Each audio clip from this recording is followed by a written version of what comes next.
പിശാച് അഭിശപ്തനായി മാറുന്ന സന്ദർഭം. ഖാല അറഅയ്തക,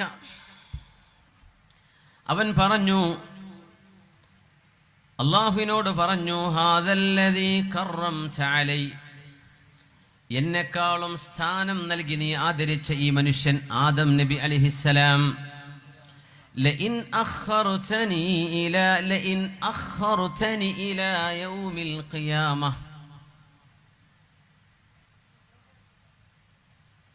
ശരിയായിട്ടില്ല, ലഇൻ അഖർതനി ഇലാ യൗമിൽ ഖിയാമ, അന്ത്യനാൾ വരെ നീ എന്നെ പിന്തിക്കുകയാണെങ്കിൽ, എനിക്ക് ആയുസ്സു തരികയാണെങ്കിൽ, ലഅഹ്തനികന്ന ദുർരിയതഹു ഇല്ലാ ഖലീലാ, ആദം നബിയുടെ മക്കളെ ഞാൻ വഴിപിഴപ്പിക്കുക തന്നെ ചെയ്യും. ഇല്ലാ ഖലീലൻ, ചെറിയ ഒരു ന്യൂനപക്ഷമൊഴികെ. മനുഷ്യരെയാണ് പറയുന്നത്, അതിൽ മുസ്ലിമുണ്ട്, മുസ്ലിം അല്ലാത്തവരുണ്ട്. ലഅഹ്തനികന്ന ദുർരിയതഹു ഇല്ലാ ഖലീലാ, ചെറിയ ഒരു വിഭാഗം ഒഴിച്ച് ആദം നബിയുടെ മക്കളിൽ ബഹുഭൂരിപക്ഷം ആളുകളെ ബഹുദൈവ വിശ്വാസികളോ നിരീശ്വരവാദികളോ ആക്കുകയോ മുസ്ലിമീങ്ങളായി ജീവിക്കുന്നവരെ തന്നെ വഴിപിഴപ്പിക്കുകയോ ചെയ്യാൻ ഞാൻ തുനിയുക തന്നെ ചെയ്യും. പിശാച് അല്ലാഹുവിനോട് പറയാം, ഖാല ഇദ്ഹബ് فمن تبعك منهم فإن جهنم جزاؤكم جزاء موفورا, നീ പൊയ്ക്കോ.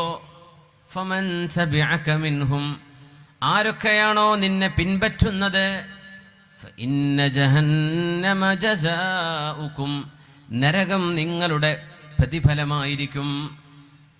ജസാഅം മൗഫൂറാ, നിങ്ങൾക്ക് കൃത്യമായ അളവിലും തൂക്കത്തിലും നിങ്ങൾ ചെയ്യുന്ന ചെയ്തികൾക്ക് ശിക്ഷയാവാൻ പറ്റുന്ന പ്രതിഫലം നരകമായിരിക്കും. പിശാചേ, നിനക്കും നിന്നെ പിൻപറ്റുന്നവർക്കും.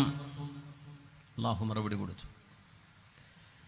വസ്തഫ്സിസ് മൻ ഇസ്തതഅത മിൻഹും ബിസൗതിക് وأجلب عليهم بخيلك ورجلك وشاركهم في الأموال والأولاد وعدهم وما يعدهم الشيطان إلا غرورا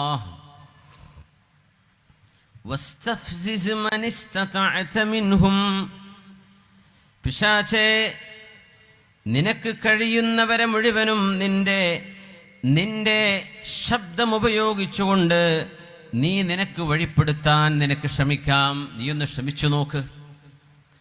മനിസ്തതഅത മിൻഹും ബിസൗതിക്, നിന്റെ ശബ്ദം കൊണ്ട്.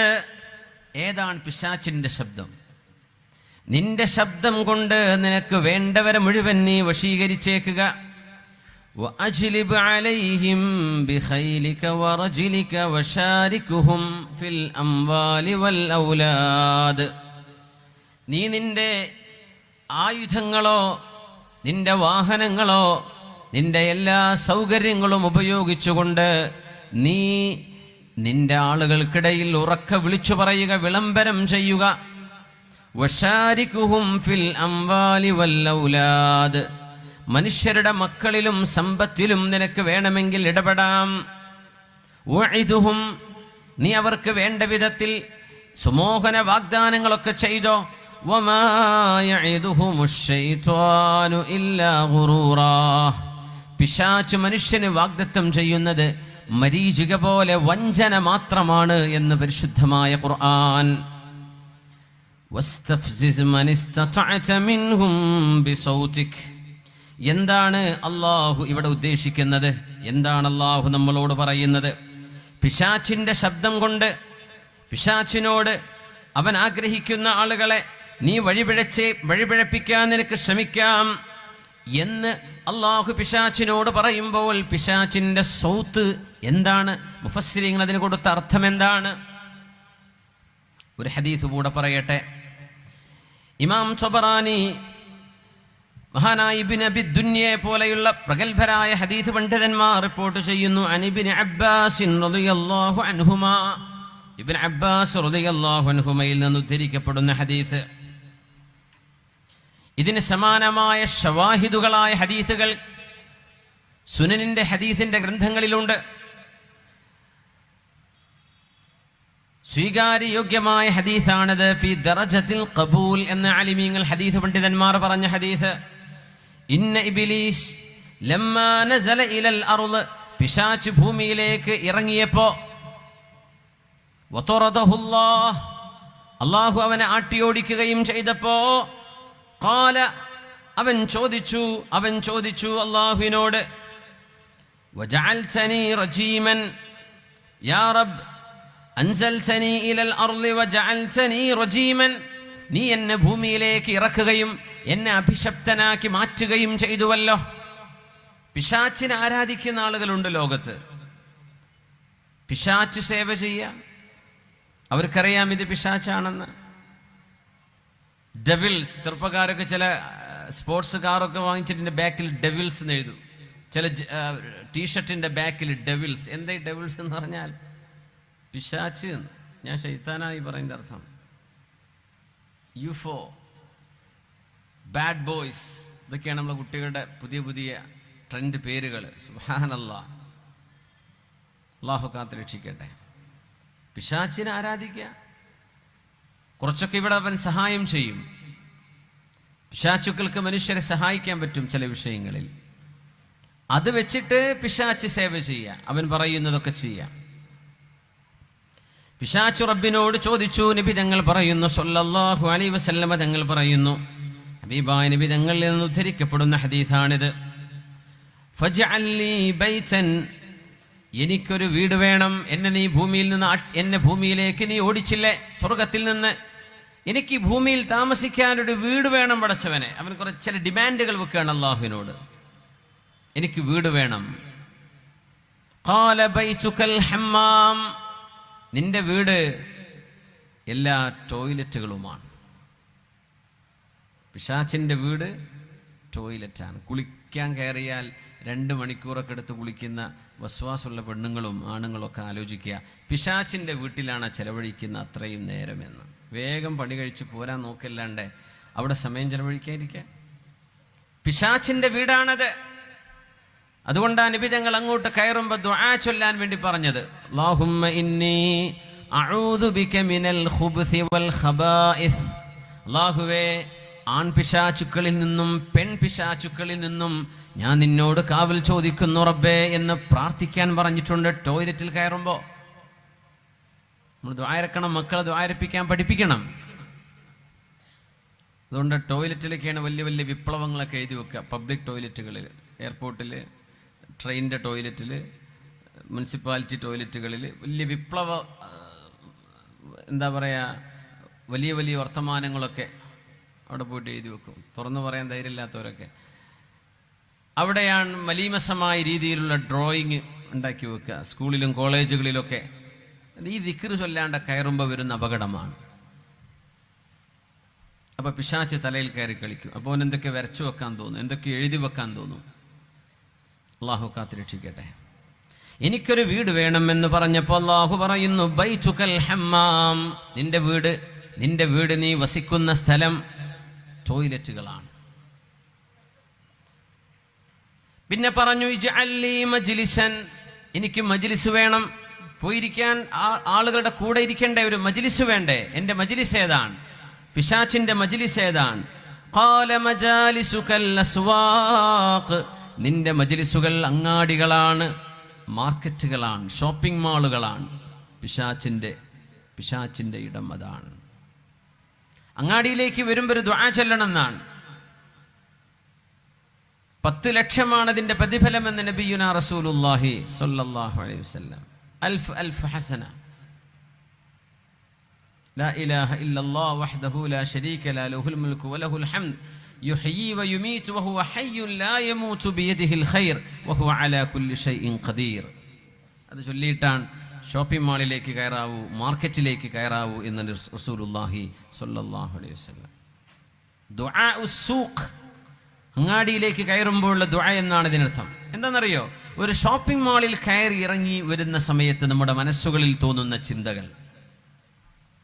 കല്യാണം കഴിഞ്ഞൊരു പെണ്ണിന് വേറെ ഒരു ചെറുക്കനുമായൊരു അടുപ്പമുണ്ടാകുന്നത്, കല്യാണം കഴിഞ്ഞൊരു ചെറുപ്പക്കാരന് മറ്റൊരുത്തിയെ കണ്ട് പരിചയപ്പെടുന്നത്, അല്ലെങ്കിൽ ഹറാമായ ബിസിനസ്സുകളെ കുറിച്ചുള്ള ചർച്ച നടക്കുന്നത്, കണ്ണുകളെ അഴിച്ചുവിട്ട് അരുതാത്തതിലേക്ക് നോക്കുകയും ആസ്വദിക്കുകയും ചെയ്യുന്നത്. ഇതൊക്കെ നടക്കുന്നത് എവിടെയാണ്? ഇതൊക്കെ പിശാചിൻ്റെതാണ്. അത് നടക്കുന്നത് നമ്മുടെ ഷോപ്പിംഗ് മാളുകളിലും അങ്ങാടികളിലുമല്ലയോ? പള്ളി കയറി അങ്ങനെ തോന്നാറുണ്ടോ? അങ്ങാടി പോയാലല്ലേ ഇങ്ങനെയൊക്കെ തോന്നൂ? മാർക്കറ്റിലല്ലേ ഇത് തോന്നൂ? മജാലിസു ശൈത്വാൻ, ഇത് പിശാചിന്റെ ഇരിപ്പിടങ്ങളാണ്, അവന്റെ മജ്ലിസുകളാണെന്ന് നബിയുനാ റസൂലുള്ളാഹി സ്വല്ലല്ലാഹു അലൈഹി വസല്ലം. പിന്നെ അവൻ ചോദിച്ചു, ഇജ്അല്ലി തുആമൻ, എനിക്ക് ഭക്ഷണം വേണം പടച്ചവനെ, എനിക്ക് ഭക്ഷണം വേണം. പിശാച് ഭക്ഷണം കഴിക്കുന്ന ആളാണ്. അവന് മക്കളുണ്ട്, തലമുറകളുണ്ട്, തലമുറകളുണ്ട്. അവന്റെ ഭക്ഷണം ഏതാണ്? തുആമുക കുല്ലു മൈതത്തിൻ വകുല്ലു മാ ലം യുദ്കർ ഇസ്മുല്ലാഹി അലൈഹി. എല്ലാ ശവവും ചത്തുപോകുന്ന ജീവജാലങ്ങൾ പിശാചിന്റെ ഭക്ഷണമാണ്. വാഹനം തട്ടി ചത്തുപോയതാണെങ്കിലും അല്ലാതെ ചാവുന്നതാണെങ്കിലും റോഡരികിൽ കിടക്കുന്നതാണെങ്കിലും കാട്ടിൽ കിടക്കുന്നതാണെങ്കിലും ശവങ്ങൾ പിശാചിന്റെ ഭക്ഷണമാണ്. പിന്നെ അള്ളാഹുവിന്റെ നാമം ഉച്ചരിക്കപ്പെടാതെ അറുക്കപ്പെടുന്നത്, അതാണ് നമ്മൾ ഹലാലായ മീറ്റാവുക എന്ന് പറഞ്ഞാൽ. കഴുത്തറുക്കപ്പെടുന്നതൊക്കെ ഹലാല് എന്നല്ല. മുസ്ലിമായ ഒരു മനുഷ്യൻ, അള്ളാഹുവിൽ വിശ്വസിക്കുന്ന ഒരാൾ അറുത്തതിനാണ് ഹലാല് എന്ന് പറയാം. അതെന്റെ കാരണം എന്നറിയോ? അള്ളാഹു ബഹുമാനിച്ചതാണ് ജീവൻ. ആ ജീവൻ എടുക്കുന്നത് അള്ളാഹുവെ ഭക്ഷിക്കാൻ വേണ്ടി മനുഷ്യന് നീ മാംസം കഴിക്കുന്നവനായിട്ടാണ് നീ പടച്ചത്. ആ മാംസത്തിന് വേണ്ടി നീ അനുവദിച്ചതിൻ്റെ പേരിൽ ധൂർത്ത് ചെയ്യാതെ, ഒരു ജീവിയെ പരാക്രമിക്കാതെ, നബി തങ്ങൾ പറഞ്ഞു, ഏറ്റവും നല്ല മൂർച്ചയുള്ള കത്തി കൊണ്ട് ആ മൃഗം പോലും അറിയാത്ത രീതിയിലായിരിക്കണം അറവ് ചെയ്യേണ്ടത്. ആ മൃഗത്തോടു പോലും നിങ്ങൾ കരുണ കാണിക്കണം. കാരണം ജീവന് വിലയില്ലാത്തത് കൊണ്ടല്ല, മനുഷ്യനാണ് ഈ ഭൂമിയിലെ സർവ്വതും മനുഷ്യന് വേണ്ടിയാണ് അള്ളാഹു പടച്ചത്. അതുകൊണ്ട് റബ്ബേ, നിന്റെ നാമം ഉച്ചരിച്ചുകൊണ്ട് ഞാൻ ഈ ജീവൻ എടുക്കുകയാണ്. ഇത് ഈ ജീവന് വിലയില്ലാത്തത് കൊണ്ടല്ല. അങ്ങനെ ഒരു ദൈവനാമം, അള്ളാഹുവിന്റെ നാമം ജപിക്കപ്പെട്ടത്, അല്ലെങ്കിൽ ഒരു മുസ്ലിമായ മനുഷ്യൻ അറുത്തത്, ഇതിനാണ് ഹലാൽ എന്ന് പറയാം. അല്ലാത്തത് മുഴുവൻ പിശാചിന്റെ ഭക്ഷണങ്ങളാണ്.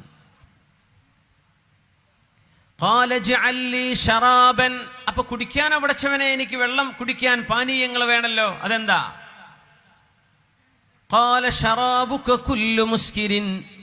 മനുഷ്യനെ മയക്കി കിടത്തുന്ന, ലഹരി പിടിപ്പിക്കുന്ന എല്ലാ പാനീയങ്ങളും പിശാചേ നിന്റെ പാനീയമാണ്. കള്ളുകൾ മുഴുവനും, ചാരായമായ ചാരായം മുഴുവനും, വിദേശ മദ്യങ്ങളും സ്വദേശ മദ്യങ്ങളും, ഇതൊക്കെ പിശാചിൻ്റെതാണ്, പിശാചിൻ്റെ പാനീയങ്ങളാണ്. ഇതൊക്കെ വാരി കുടിക്കുമ്പോൾ നമ്മൾ ആലോചിക്കണം.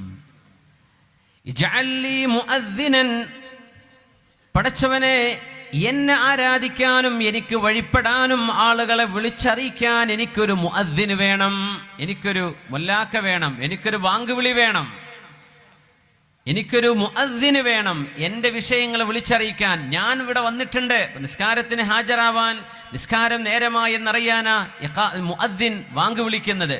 ആ വിളിയുടെ അർത്ഥം എന്താ? അള്ളാഹുവിൻ്റെ ആരാധനയിലേക്ക് വരണം എന്നാണ്. പിശാചിന്റെ ആരാധനയിലേക്ക് വരണം എന്ന് വിളിച്ചു പറയാനുള്ള മുഅദ്ദിൻ ആരാണെന്നറിയോ? ആരാണ് പിശാചിന് വേണ്ടി വാങ്ക് വിളിക്കുന്നത്? അള്ളാഹുവിന്റെ മറുപടി, മുഅദ്ദിനുകൽ ഗിനാഉ വൽ മസാമീർ. പിശാചേ, നിനക്ക് വേണ്ടി വാങ്ക് വിളിക്കുന്നത്, നിന്റെ മജ്ലിസുകളിലേക്ക് ആളുകളെ വിളിക്കാനുള്ള വിളിച്ചറിയിപ്പ് നടത്തുന്നത് അൽ ഗിനാഉ, പാട്ടുകളാണ്, വൽ മിസ്മാർ, മ്യൂസിക് ഉപകരണങ്ങളുമാണ് എന്ന് അല്ലാഹു തആല മറുപടി കൊടുത്തു.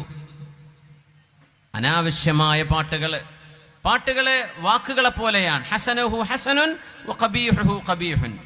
വാക്കെന്താ? വാക്കുകളിൽ നല്ലത് നല്ലതാണ്, ചീത്ത ചീത്തയാണ് എന്ന പോലെ ചീത്ത പാട്ടുകളെ സംബന്ധിച്ചാണ് ഇവിടെ പറയാൻ പോകുന്നത്. നമ്മുടെ സിനിമാ ഗാനങ്ങളിലൊക്കെ ഏറെക്കുറെ എന്ന് പറയാൻ 99% മനുഷ്യനെ തിന്മയിലേക്ക് ഒരല്പം ഒരു ഇൻക്ലിനേഷൻ മനുഷ്യൻ്റെ ഹൃദയത്തിൽ കൊടുക്കുന്നതല്ലയോ? ഒന്നുകിൽ പ്രേമിക്കാൻ വേണ്ടി പറയാം അല്ലേ, ഒരുത്തിയെ തൊടാൻ മോഹം, ഒരുത്തിയെ അണച്ചു കൂട്ടിപ്പിടിക്കാൻ ദാഹം, ഇതൊക്കെയാണ് പുതിയ പുതിയ പാട്ടുകൾ. സുബ്ഹാനല്ലാഹ്. ഇത് വ്യഭിചാരത്തെക്കുറിച്ചായി പറയുന്നത്. ഒരു പെണ്ണിനെ തൊട്ടു നോക്കാൻ ആഗ്രഹം, അവളെ ചേർത്ത് പിടിക്കാൻ ആഗ്രഹം, അവളെ ഉമ്മ വെക്കാൻ ആഗ്രഹം. ഇത് പറയുന്ന പാട്ടുകൾ മനുഷ്യൻ അള്ളാഹുലേക്കാണോ അടുപ്പിക്കുന്നത്, പിശാച്ചിലേക്കാണോ? നിങ്ങൾ പറയും, പിശാച്ചിലേക്കാണോ അള്ളാഹുലേക്കാണോ? പിശാച്ചിലേക്ക്. അൽ ഗിന, ഈ പാട്ടുകൾ ഞാനിവിടെയുണ്ട്, എൻ്റെ അരികത്തേക്ക് വരണമെന്ന് പിശാച്ച് വിളിച്ചു പറയുന്ന, മനുഷ്യന്റെ മനസ്സിനെ മലിനമാക്കുന്ന പൈശാചിക മന്ത്രങ്ങളാണ്. നമ്മുടെ വിഷയം അതാണ്, മനസ്സിനെ മലിനപ്പെടുത്തുന്ന പൈശാചിക മന്ത്രങ്ങൾ.